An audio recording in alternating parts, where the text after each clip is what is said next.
बिस्मिल्लाहिर्रहमानिर्रहीम। Hello friends, कैसे हैं आप लोग। आज मैं आपके साथ शेयर कर रही हूँ चने की दाल कीमे की रेसिपी।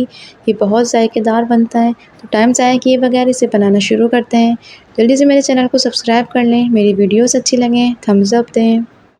एक कढ़ाई लेंगे, उसके अंदर 1 कप ऑयल डालेंगे और थोड़े से खड़े मसाले ऐड कर देंगे। बड़ी इलायची, छोटी इलायची, लौंग, काली मिर्च, दालचीनी डालकर 2 मिनट तक फ्राई कर लेंगे। अब अदरक लहसुन का पेस्ट डालेंगे 2 टेबल स्पून, उसको 2 मिनट तक फ्राई कर लेंगे। अब आधी प्याली ब्राउन प्याज ऐड कर देंगे। मैं यहाँ पर रेडीमेड ब्राउन प्याज यूज़ कर रही हूँ। आपके पास अवेलेबल ना हो तो आप 2 मीडियम साइज़ की प्याज को ब्राउन कर लें। फिर अदरक लहसुन का पेस्ट डालकर उसको अच्छे तरीके से मिक्स कर लें। अब मसाले ऐड कर देंगे। लाल मिर्च, हल्दी, नमक, धनिया, गरम मसाला, ज़ीरा पाउडर, चाट मसाला, चॉप हरी मिर्चें डालकर इसको अच्छे तरीके से हम मिक्स कर लेंगे और थोड़े से पानी के साथ मसालों को अच्छे तरीके से हम भून लेंगे। मसाला अच्छे तरीके से भून जाएगा, ऑयल सेपरेट हो जाएगा, तो इसके अंदर हम कीमा ऐड कर देंगे। या मैंने बीफ का कीमा यूज़ किया है। उसको अच्छे तरीके से हम मिक्स कर लेंगे मसाले के साथ। कीमे का कलर चेंज हो जाएगा तो इसके अंदर टमाटर ऐड कर देंगे। मीडियम साइज़ के 3 टमाटर इसके अंदर ऐड कर देंगे और इसको मिक्स कर लेंगे।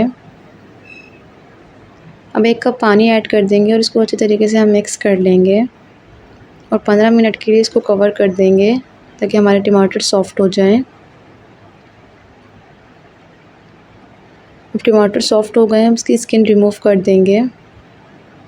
सारे टमाटरों की स्किन हम रिमूव कर देंगे और चम्मच से इसको अच्छे तरीके से हम मैश कर लेंगे। टमाटरों को अच्छे तरीके से हम मैश कर लेंगे और इसको कवर कर देंगे 10 मिनट के लिए ताकि टमाटर हमारे अच्छे तरीके से कुक हो जाएं। अब इसके अंदर उबली हुई चने की दाल ऐड कर देंगे 1.5 कप। मैंने भिगो दिया था 2 घंटे के लिए। उसके बाद हमने इसको बॉईल कर लिया चने की दाल को। इसके अंदर ऐड कर देंगे और उसको अच्छे तरीके से हम मिक्स कर लेंगे। अब इसके अंदर फ्रेश कोरिएंडर ऐड करेंगे। 1 प्याली भरकर हरा धनिया डालेंगे और कसूरी मेथी ऐड करेंगे। इससे आपके कीमे में बहुत अच्छी खुशबू आएगी। इसको अच्छे तरीके से हम मिक्स कर लेंगे। ये बहुत ज़ायकेदार बनता है, आप लोग एक बार इसे ज़रूर ट्राई कीजिएगा। अब इसे डिश आउट कर लेंगे। हरा धनिया, मोटी हरी मिर्चें और स्लाइस में कटी हुई अदरक डालकर इसको गार्निश कर लेंगे। गरम गरम नान के साथ या पराठों के साथ इसे सर्व करें और एंजॉय करें।